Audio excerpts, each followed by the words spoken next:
What's up, guys? Wanted to give a quick health update really fast. So over the last 2 weeks or so, I've been doing on a daily basis, on average, a good amount better than what I was from the last video that I made. And a big part of that is I had 1 week where I literally didn't touch nicotine or alcohol. And I also stayed away from the triggers that I know mess me up, which I'm coming to realize is dairy. And before I wrote that off, I wrote dairy off as a potential cause because with eosinophilic esophagitis, dairy can still be an issue even though you don't react to a blood test. And that's the one thing that I didn't have any allergy to as far as a blood test. But then I really, so I had to rack my brain because some of you guys have been following my videos for a long time, so you know my history. You know I've been very disciplined about, giving up alcohol for a long period of time, giving up GERD triggers for a long period of time prior to my surgery, and even after my surgery, really. But and you guys know, like, I have a lot of different allergies, a lot of allergy symptoms, to be honest with you, and they don't always correlate with GERD triggers. So it took me a long time to actually consider dairy, because I would kind of stay away from dairy at times. I didn't go all in, like stay away from butter and everything, because I actually confused actual dairy or milk allergy with lactose intolerance. And butter is actually, from my knowledge, it's pretty well accepted for people with lactose intolerance and certain other forms of dairy. But with a milk or dairy allergy, it's a little bit different. So butter is still very much an issue, from my understanding, for people with that. So, and I also hired a dietitian. I think I mentioned that in my last video, and she recommended staying away from all the above. And, in my head, I try to think and look back at my food journals that I took over the years, and it's really hard to, narrow down what exactly caused it, because I have delayed reactions and it doesn't always happen right away. And also there can be more than, one thing going on. For example, one thing that I'm really just starting to realize, and this is a long time into my journey, but whatever, is soy is a problem for me. It's been a problem for me anytime I eat dumplings, wonton soup, certain things like that. And I noticed there's soy in it, I immediately start having some throat clearing. Like, it comes on pretty fast. And I don't know if that's causing my EOE. All I know is when I stayed away from dairy, and then, the last week I was really good about no alcohol or any kind of nicotine, which I shouldn't be doing. But to be honest, I'm actually going through a pretty rough breakup, and it's hard on me because my partner was there for me throughout this whole illness, and she was pretty good to me, but I couldn't be as present as I needed to be in our relationship, and give her exactly what she wanted. And at the end of the day, I can respect that. I can respect that living with somebody with this condition is very hard, and I recognize that. She tried her best. So I'm not disappointed or anything like that. It's hard on both of us, but I just got to take it on the chin.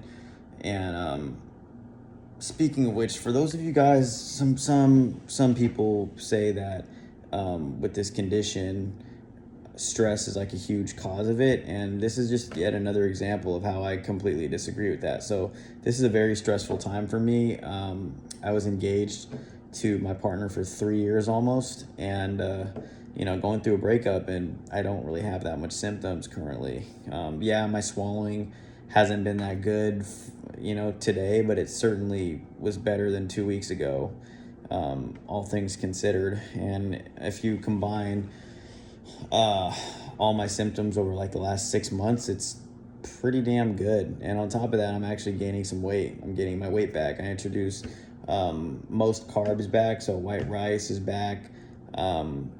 Basically any other plain form of carbohydrates is free game for me right now. Even had some coffee throughout the week and really didn't have that much symptoms. What I do notice, however, is as soon as I vape, it does not take me that long before it causes issues for me swallowing. I don't know why. I don't know why that is. I'm just saying, and I do a really good job of documenting all my symptoms and what my actions are and what I'm doing. So, yeah, that's that. And like I said, with regards to stress causing these symptoms, again, I could not. I'm sure for some people with LPR or EOE symptoms or whatever, chronic illnesses in general, that can overlap with mental health issues. I can agree with that sometimes stress can cause GI symptoms and throat clearing and whatnot, but in my case specifically, it does not.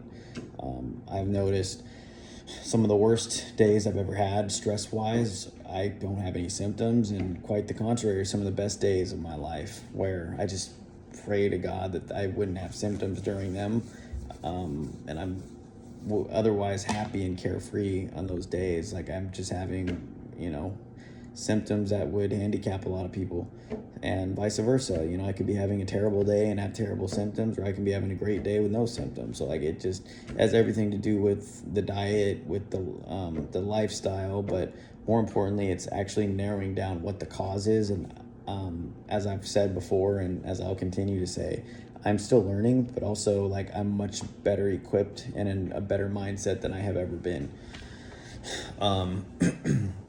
Because I'm realizing that food and, specifically vaping and alcohol are contributing. I think vaping and alcohol flares up the allergies or reactions to food that I'm having, and the reactions to food I'm having were just delayed. So it's hard for me to, even with a very disciplined food journal, it's very hard for me to, narrow down my symptoms. So, yeah, that's pretty much it in this video. I'm on a good path right now. Like I said, I've been gaining some weight. I kind of was a dirtbag with the drinking over the last 4 days, but my symptoms aren't terrible. And I did vape some. I know some of y'all are gonna judge me for that, but like I said, I'm going through a breakup right now. But I do have a plan, and my plan is to stay away from the nicotine in all forms, actually. But it's also to just allow myself a Friday night or Saturday night to just have 3, maybe 4 drinks, and then keep it at that, because alcohol doesn't really play a big role in my symptoms at the moment. But yeah, so I'm excited to do my next update, because I think in 2 weeks to a month, I think some really good stuff is gonna happen, and I'm excited. I'm on a good path right now, despite my recent breakup, and my living situation is a little weird right now. I'm living with my good friend, and I've actually I've only been here for a few days, but I feel right at home already, so that's pretty nice. But yeah, so I'm doing pretty damn good, all things considered, to be honest, especially with the stress level at the moment. But I do plan on being more disciplined with the vaping, and like I said, drinking I don't notice swallowing issues or anything despite the drinking. And on top of that, I haven't really had any breathing issues lately. Well, one day I did at Muay Thai, but we were doing a lot of crunches, and I had hit the vape, 6 or 7 times before class, my friend's vape. So I think that probably played a role in it. I don't know, but yeah, I'll continue to update my symptoms as usual. If any comments, any questions, please do feel free to put them in. I'm trying to think what else. I thought I had another thing, but